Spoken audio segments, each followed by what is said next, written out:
2 pink lines. That's how the weekend ended, quietly on my bathroom floor at 3:47 a.m., while the rest of Minneapolis slept peacefully. I built a life for 5 years and ruined it in 48 hours I can't stop replaying. My hands shake as I calculate the dates again, using my phone's calendar like it might somehow show different results this time. The one time Ben and I were intimate last month, we used a condom. I remember because we'd laughed about how awkward it felt after 5 years together. The math is brutal and simple. There is zero chance this is his baby. My name is Ashley and I'm 30 years old. 2 months ago, I had everything. A loving boyfriend of 5 years, plans to buy a house in Edina, a future that made sense. We'd picked out paint colors. We'd named our future golden retriever. Now I'm pregnant with a stranger's baby, sitting on cold bathroom tiles, and the only person I have to blame is myself. The test stares back at me from the counter. I've taken 5 now, different brands, like maybe CVS would tell me something different than Walgreens. But they all say the same thing. Positive, pregnant, life over. I met Ben when I was 25 at a friend's housewarming party in Uptown. He wasn't my usual type. Quiet, steady, the kind of guy who wore dad jeans unironically and brought a sensible 6-pack of craft beer while everyone else brought White Claws. After years of dating men who made me cry more than they made me smile, Ben felt like coming home. He spent the whole party in the kitchen, helping our host cook instead of playing beer pong in the backyard. I found him there, carefully arranging vegetables on a tray. "You know there's a party happening, right?" I'd teased. He'd looked up with these brown eyes that were so sincere it almost hurt. "Someone has to make sure people eat actual food," he'd said. "Otherwise, tomorrow's hangover is going to be brutal." "You're different," I told him on our 3rd date, meaning it. We were at a bowling alley, his choice, and he'd just offered to put up the bumpers for me after my 3rd gutter ball. "Good different or bad different?" he asked, that shy smile making my heart flutter in a way I wasn't used to. "The best different," I said. And I meant it. For 5 years, I meant it. Until I didn't. Ben worshipped me. That's not an exaggeration. He literally looked at me like I was a goddess who'd somehow deigned to date a mortal. He'd introduce me as my beautiful girlfriend Ashley to everyone, his hand gripping mine a little too tight, as if he was afraid someone better would notice me and I'd vanish. He never seemed to realize that the tighter he held on, the more I felt like I was disappearing. He kept a photo of me as his phone wallpaper. Not us, just me, from a day at the beach where the sunset hit my hair just right. "My angel," he'd called it. Every morning he'd wake up before me to make coffee exactly how I liked it. Oat milk, 2 sugars, a splash of vanilla. He'd leave post-it notes on the bathroom mirror. "Most beautiful woman in the world. Can't believe you're mine. 5 years and still pinching myself." It was sweet. Until it wasn't. The first time I really noticed something was wrong was at my coworker's happy hour. I'd told Ben I'd be home by 8, maybe 9 if we went to dinner after. At 7:45, he showed up at the bar. "Surprise," he said, pulling up a chair at our table. "I knew you were probably hungry, so I brought you dinner." He produced a Tupperware container from a bag. "That quinoa bowl you love." My coworkers exchanged glances. Here I was trying to seem professional and independent, and my boyfriend had brought me dinner like I was a child who forgot their lunchbox. "Ben, I said I might get dinner with everyone." "I know, but this place doesn't have anything healthy, and you said your stomach was upset this morning, so I thought—" He was already opening the container, the smell of reheated quinoa filling the air. "That's so sweet," my boss said in that tone that meant the opposite. It became a pattern. I'd plan a girls' night, and he'd happen to be at the same restaurant just picking up takeout. I'd go to yoga, and he'd be waiting outside with a protein shake. I'd say I was working late, and he'd show up with dinner for my whole team, making me look like I couldn't take care of myself. "Tell them how amazing you are, Ash," he'd say at parties, putting me on display like a trophy. She speaks 3 languages. She got promoted twice this year. She ran a half marathon. I'd smile, but inside I felt numb, like I was playing a character in his perfect relationship story. The Ashley he described wasn't me. She was some idealized version he'd created. His friends would nod politely, their girlfriends would exchange glances I pretended not to see. "You're so lucky," they'd tell him, and he'd beam like he'd won the lottery. "I know," he'd say, squeezing my waist. "I definitely outkicked my coverage with this one." I started to hate that phrase. Outkicked his coverage. Like I was some prize he didn't deserve but somehow managed to win. Like our whole relationship was him getting away with something. The Tuesday before I left for Miami was the breaking point. I'd made plans with Sophie for Thursday night. We were going to try that new wine bar, maybe hit a club after if we felt like it. I'd been looking forward to it for weeks. A chance to feel 25 again instead of like someone's future wife. I was at work when Ben called. I was in the middle of a presentation prep, stressed about a client meeting, when his ringtone, Perfect by Ed Sheeran because of course it was, interrupted my concentration. "Hey babe, quick update. I canceled your thing with Sophie tonight." "What?" "Ben, that's tomorrow night, and I know, but I looked at your calendar and you have that big presentation Friday. You need to be rested. I already called Sophie and explained. She totally understood. I'm making your favorite chicken piccata. And I already have that lavender bath bomb you like. Trust me, you'll thank me tomorrow." "Ben, you can't just cancel my plans." "I'm taking care of you, Ash. That's what boyfriends do." "Oh, and I also called your boss and told him you seemed stressed, suggested maybe you could present Monday instead. He said he'd think about it." I hung up on him. Actually hung up on my boyfriend of 5 years, something I'd never done before. My hands were shaking with rage. He'd called my boss, he'd canceled my plans, he'd decided what I needed without asking. When I got home that night, he had flowers waiting. "I'm sorry," he said, but his eyes said he wasn't. "I just love you so much, I want to take care of you. Is that so wrong?" "I'm not a child, Ben." "I know that. You're my queen, and queens deserve to be taken care of." I looked at him, earnest, loving Ben who truly believed he was doing the right thing, and felt something inside me snap. I wasn't his queen. I was his captive. A well-fed, well-loved captive, but a captive nonetheless. "You could do better," my sister Rachel told me the next week over wine at her place. We were looking at her wedding photos, and she'd pointed to all the groomsmen. "Look at Tom's friends.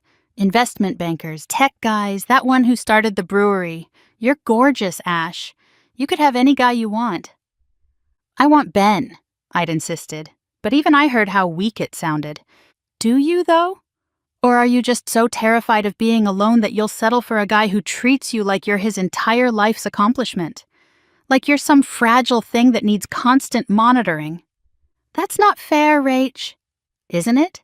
When's the last time Ben surprised you with something you actually wanted? When's the last time you felt butterflies? When's the last time you made a decision about your own life without him showing up to manage it?" I'd pushed her words away, but they'd planted a seed. Because the truth was, I couldn't remember. Our sex life had become scheduled, predictable. Every Saturday night, after we'd watched whatever Netflix series we were working through. He'd massage my feet, then my back, then ask, "Is this okay?" At least 3 times before anything happened. 10 minutes later, he'd be asleep, and I'd be staring at the ceiling, wondering if this was all there was. The last 6 months had been brutal. We were both working insane hours, saving for a house. But even our exhaustion was managed. Ben had made us a sleep schedule, a meal prep Sunday routine, a color-coded calendar of our lives that he updated religiously. "We need structure," he'd said. "That's how we'll reach our goals. Our goals. Our future. Our life." But it all felt like his plan that I was supposed to gratefully follow. When our college friends planned separate reunions the same weekend, his in Seattle, mine in Miami, I felt like I could finally breathe. A whole weekend without someone tracking my meals, my sleep, my every movement. The morning I left, Ben had woken up at 5 a.m. to make me breakfast. Egg white omelet, whole wheat toast, fresh fruit arranged in a heart shape. He'd packed my bag while I was in the shower. "To help," he said proudly, presenting it like a gift. I opened it at the airport to find he'd left out my red dress, the one that made me feel confident, alive, the one he said was a bit much for a girl's trip. Instead, he'd packed my conservative work dresses, my one-piece bathing suit, not my bikinis, and a note. "Have fun, but be safe. I made you a list of good restaurants that aren't in sketchy areas. Don't forget to use the buddy system. Text me when you land and before bed each night. Love you more than words." Attached was a printed itinerary. He'd actually researched safe activities for women traveling alone in Miami and made me a schedule. Museum visits, supervised beach yoga, a cooking class. Then I found the tracker, a small GPS device tucked into the inner pocket of my suitcase. "For safety," he'd probably say if I confronted him. "So I know you're okay?" I left it in the airport bathroom trash. I stared at his neat handwriting cataloging approved fun and felt something inside me shatter completely. I was 30 years old, and my boyfriend had literally tried to track me like a teenager. I needed to break free, even just for a night. "Have fun, baby," Ben said, kissing me goodbye at the airport. 3 pecks, like always? He lifted my bag with the wrist that still wore the bracelet I'd bought him for our anniversary, a leather band that said "Forever and Always." "Don't let any of those Miami guys steal you away." I laughed. "Never. You're stuck with me." "I'm counting on it," he said, that earnest smile breaking my heart a little. "I'll probably just order pizza and play video games with the guys. Living wild while you're gone. Oh, and I installed that location sharing app on your phone, just in case." His idea of wild was playing Call of Duty until 11 p.m. instead of 10. God, when had we become so controlled? If only I'd meant what I said. If only I'd been the person he thought I was. If only I'd wanted to be tracked and monitored and managed for the rest of my life. The flight to Miami was 3 hours of freedom. No one asking if I needed anything. No one adjusting my air vent for me. No one explaining the safety features I already knew. I ordered a gin and tonic at 11 a.m. and felt like a rebel. I turned off my phone and felt like a fugitive. The first night in Miami, Sophie had rented a penthouse suite at the Fontainebleau. 15 floors up, ocean view, the kind of place that cost more per night than most people made in a week. Sophie had married money, a hedge fund guy 20 years older who traveled constantly and didn't ask questions about her credit card bills. "Ladies," she'd shrieked when I walked in, already 3 champagne flutes in. "Ashley's here. Now the party can really start. Did you turn off your phone? Good girl. What Ben doesn't know won't hurt him." The suite was packed. Our college crew, plus Sophie's Miami friends. Women who looked like they'd stepped out of a fashion magazine, all lips and legs and designer everything. I felt underdressed in my jeans and nice top, the outfit Ben had approved as classy but not trying too hard. We drank champagne that cost more than my car payment, pretended we were 22 again. The music was loud, the sunset was perfect, and for the first time in months I felt alive. God, I love my husband, but sometimes I miss the thrill. Megan sighed, 3 drinks in. She was sprawled on the white leather couch, her wedding ring catching the light. "Remember when we didn't know who we'd wake up next to? When every night could be an adventure? Don't you ever miss it, Ash?" "Ashley's been with the same guy since forever," Sophie laughed, refilling my glass without asking. "She doesn't know what she's missing." "Ben's great," I said automatically. "Stable is for retirement accounts," Sophie added, rolling her eyes. "Not for your 30s. When's the last time he made your heart race? When's the last time you felt that can't eat, can't sleep, can't think about anything else passion?"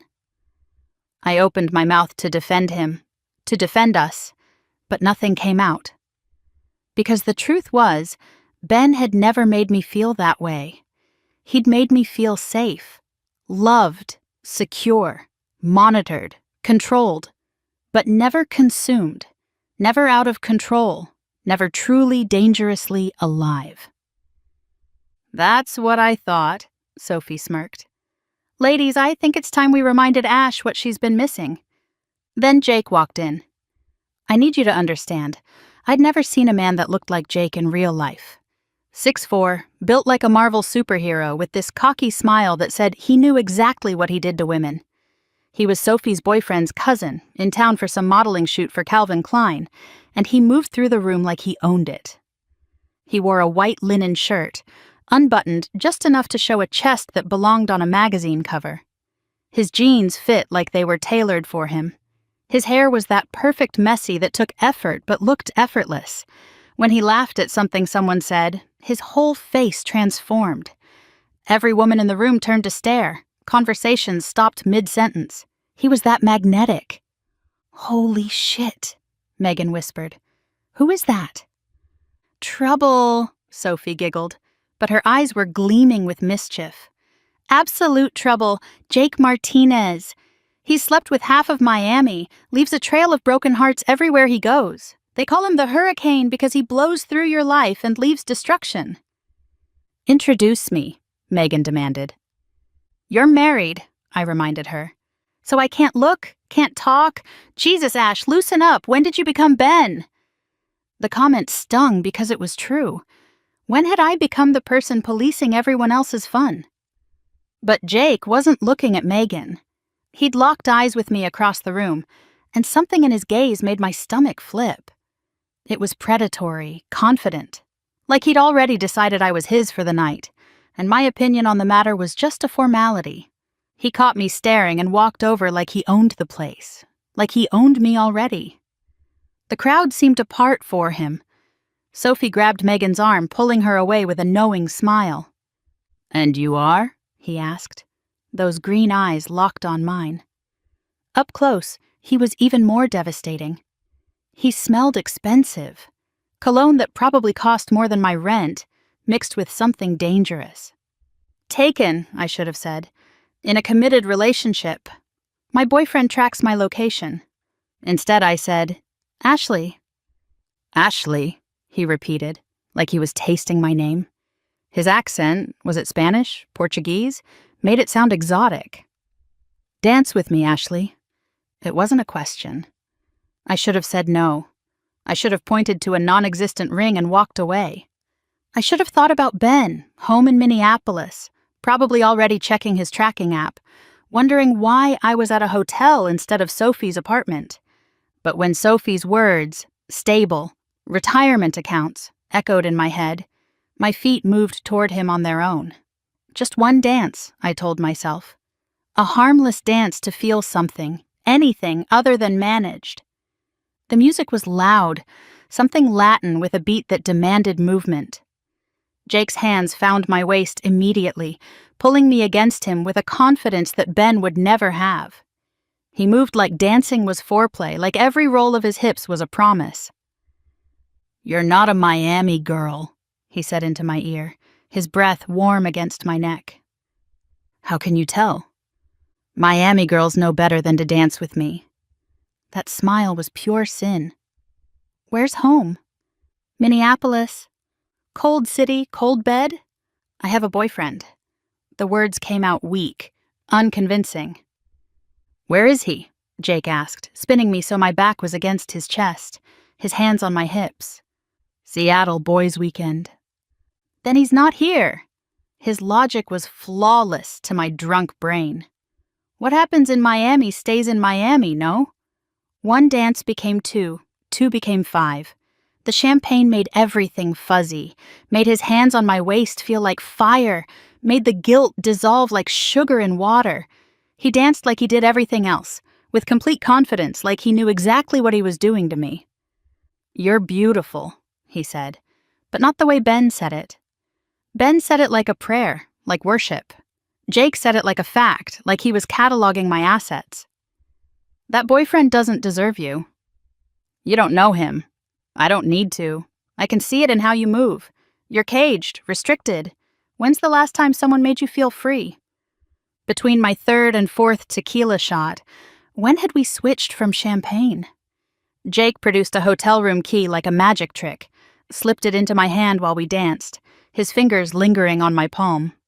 I have a boyfriend, I said again, but we both knew I was going to use that key. You said that already, he murmured, his lips brushing my ear. But you're still here, still dancing, still looking at me like you're starving, and I'm a feast. This is wrong, my last attempt at resistance. The best things usually are. I remember following him to his room, remember the elevator ride that felt like falling, remember him pushing me against the door the second it closed, his mouth on mine before I could change my mind. Remember thinking, this is what I've been missing. He kissed like he danced, with purpose, with skill, with the confidence of someone who'd done this 1,000 times. His hands were in my hair, on my waist, everywhere at once.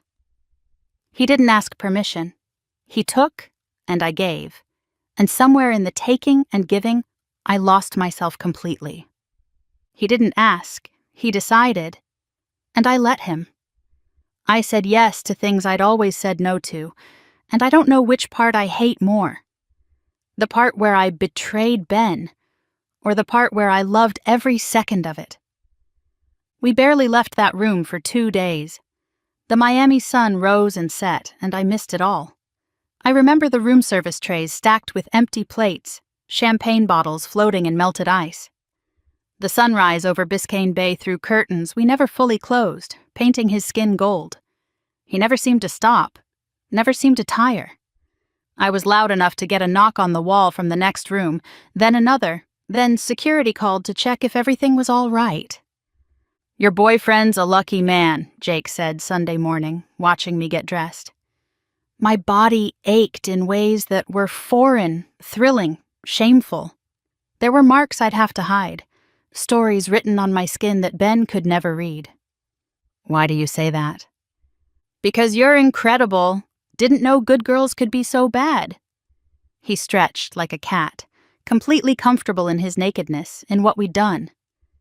That thing you did with your... Don't, I cut him off. Just don't. Good girls are always my favorite, he continued, ignoring me. They never think about the consequences, never think about protection, never think at all, really. My blood froze. We hadn't used protection, not once. Not even the first time when I still had some sense left. He'd been so confident, so in control, and I'd been so desperate to feel something, anything, that I'd let him lead me off a cliff. You didn't... I couldn't finish the sentence. I'm clean if that's what you're worried about. Got tested for a shoot last week. Besides, he shrugged, already scrolling through his phone, already moving on. You're on birth control, right? Good girls always are. This was a mistake, I said, my voice shaking. If you say so, Jake shrugged, not even looking up from his phone. But you'll be thinking about this weekend every time your boyfriend touches you. Comparing, wishing it was me. They always do. I'm not they. He laughed, finally looking at me. Ashley, right? From Minnesota? Minneapolis, I corrected, hating that he'd already started forgetting. Right. Well, Ashley from Minneapolis. You just spent 48 hours doing things you told him you'd never do, screaming my name loud enough for the whole floor to hear. You think you're going to go back to your safe, boring life and be satisfied? Good luck with that. I flew home in a fog of guilt and self-loathing. Every movement reminded me of what I'd done. I could still smell him on my skin despite 3 showers. Could still feel the ghost of his hands, his mouth, his complete ownership of my body for 2 days. Ben picked me up from the airport, all smiles and stories about his weekend. We went to this great brew pub, played some pool. Mike's getting married, can you believe it? Oh, and I fixed that squeaky cabinet door that's been driving you crazy. And I noticed you didn't have your location on all weekend. The app kept sending me alerts. Your phone must have died. When he leaned in to kiss me, I pulled away slightly. He tasted like toothpaste and loyalty, everything Jake wasn't. He didn't notice my flinch, too excited to have me home. "How was Miami?" he asked, taking my bag. The same bag he'd packed with such care, with a tracker I'd thrown away. "Good," I lied, the word ash in my mouth. "Just caught up with the girls. Pretty boring. You know, spa day, beach, lots of girl talk." "I missed you so much," he said, taking my hand. His palm was soft, familiar, wrong. "The house felt empty without you. I actually cooked that new recipe you wanted to try. It's in the fridge for tomorrow. Oh, and I made us appointments to look at houses this weekend. I think I found the perfect one." I became the perfect girlfriend after that. Cooked his favorite meals, initiated affection, told him I loved him constantly. If I could just be good enough now, maybe it would erase what I'd done. Maybe I could forget the way Jake had made me feel. Alive, desired, consumed. But I was different. My body had awakened to something it couldn't forget. When Ben touched me gently, carefully, asking, "Is this okay?" I remembered Jake taking what he wanted. When Ben finished in 5 minutes with an apology, I remembered hours of Jake, relentless and skilled. When Ben held me after, telling me he loved me, I remembered Jake's dismissive laugh, already forgetting my name. "You seem different," Ben said one night, 3 weeks later. "More, I don't know, distant, but also more affectionate. It's confusing." "I just missed you," I lied, hating how easily the words came. That weekend apart made me realize how much I love you, how much I appreciate what we have. "I love you too," he said, pulling me close. I could feel his heartbeat, steady and true. "Hey, I've been thinking, maybe we should start trying for kids once we get the house. I mean, we're 30, we're stable, we love each other. I've already started researching the best prenatal vitamins, and I found this great doula. What do you think?" Kids. With Ben. The future we'd planned. He'd probably track their every movement too, schedule their lives down to the minute. "Yeah," I said, my stomach churning. "That sounds perfect." But bodies don't lie, even when we do. 6 weeks later, my period was late. Then later, then gone. "It's probably just stress," I told myself, buying a pregnancy test at a CVS 3 towns over where no one would recognize me. Then another at Walgreens. Then 3 more at Target, because maybe different brands would give different results. All positive, all undeniable, all life-destroying. I sat in the doctor's office the next day, watching the ultrasound screen, my whole body numb. 6 weeks, 2 days, the technician said cheerfully, gel cold on my belly. "Everything looks great. Is Dad involved? Should we schedule his first appointment too?" I couldn't answer. My throat had closed up completely. "Ma'am, are you okay? Was this planned?" "I need a minute," I managed, and then I was running to the bathroom, throwing up nothing because I hadn't eaten in 2 days. The math was simple, brutal, undeniable. There was 0 chance this was Ben's. I sat on the bathroom floor that night, staring at the white tile grid. 24 tiles across, 36 down. I counted them over and over, like maybe if I found the right number, this would all disappear. I've been counting squares and weeks, and nothing adds up to forgiveness. Ben found me there an hour later. "Ash, honey, what's wrong? Are you sick?" I looked up at him, sweet, stable Ben who'd never hurt me, who'd never hurt anyone, who'd probably already picked out prenatal vitamins, and knew I had to destroy him. So I told him. Sat him down at our kitchen table, the one we'd bought together at IKEA, assembled while drinking wine and laughing at the instructions. My hands shook so hard I had to sit on them. "I need to tell you something," I started. "Are you okay? You're scaring me." He reached for my hand and I pulled away. "Is it about the house? Because if you don't like the one I found, we can keep looking. I have a whole spreadsheet of options." "I slept with someone in Miami," I whispered. The words hung between us like a blade. I watched his face change. Watched the Ben I knew disappear and something harder take his place. He flinched, but his voice was steady. Okay. A long silence that lasted forever. When? The whole weekend. The whole... He stood up, sat down, stood up again. How many times? Does it matter? Everything matters now. His voice was so quiet. Was it better than us? The word lodged in my throat. It was different. Different how, Ashley? He pressed, his voice dropping to a terrifying calm I'd never heard before. Tell me exactly how it was different. I need to know. And so, question by painful question, he made me build the funeral pyre for our relationship. He was methodical about it, like he was doing taxes, gathering every brutal detail. Did you use protection? No. Did you know him before? No. What was his name? Jake. How many times? I don't know. Many. Did you... His voice cracked. Did you do things with him you won't do with me? Yes. He asked about things I'd told him I didn't like, and I had to admit I'd done them. Asked if I'd been loud, and I had to whisper yes. Asked if I'd thought about him at all, and I had to say no. Each answer was a fresh knife I handed him, and he just kept asking for more. Why? His voice was broken now. Just tell me why. I've loved you for 5 years. I've been faithful, supportive, I've tried to give you everything. Why wasn't it enough? I could have lied, could have blamed the alcohol, the distance, the stress. But he deserved the truth, even if it would destroy him. Because you made me feel safe, I said, and I wanted to feel alive. I tried to protect you, to take care of you, to give you the perfect life. I didn't want perfect, Ben. I wanted to be able to breathe. Stop, Ben finally said, running to the bathroom. I heard him throwing up, violent and painful. When he came back, he looked like a stranger, older, harder, done.